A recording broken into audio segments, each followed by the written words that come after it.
At ayan na nga mga ate, lalabas ang inyong tendera. Tendera na sa Facebook, sitaw seller pa. So ayan nga, ito nga namang cameraman ko. Ang sabi ko sa kanya ay kunan niya ako ng video. Abay ang ginawa, habang nakatalikod, doon niya ako kinukunan ng video. So ayan, may pa slow motion pang tendera. So ayan guys, lalabas nga po ang tindera dahil nagpasama ang aking partner na bumili ng kanyang maleta at uuwi na nga. At ayan na nga, feel na feel niyang lumakad, charot.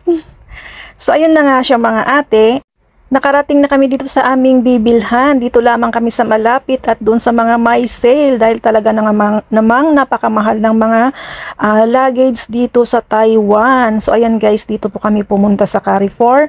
Malapit lang po sa amin para malapit lang ang uwian dahil malapit nang umulan. Babagsak na naman yung ulan. Ay siya, hanggang dito na lang at uulan na nga.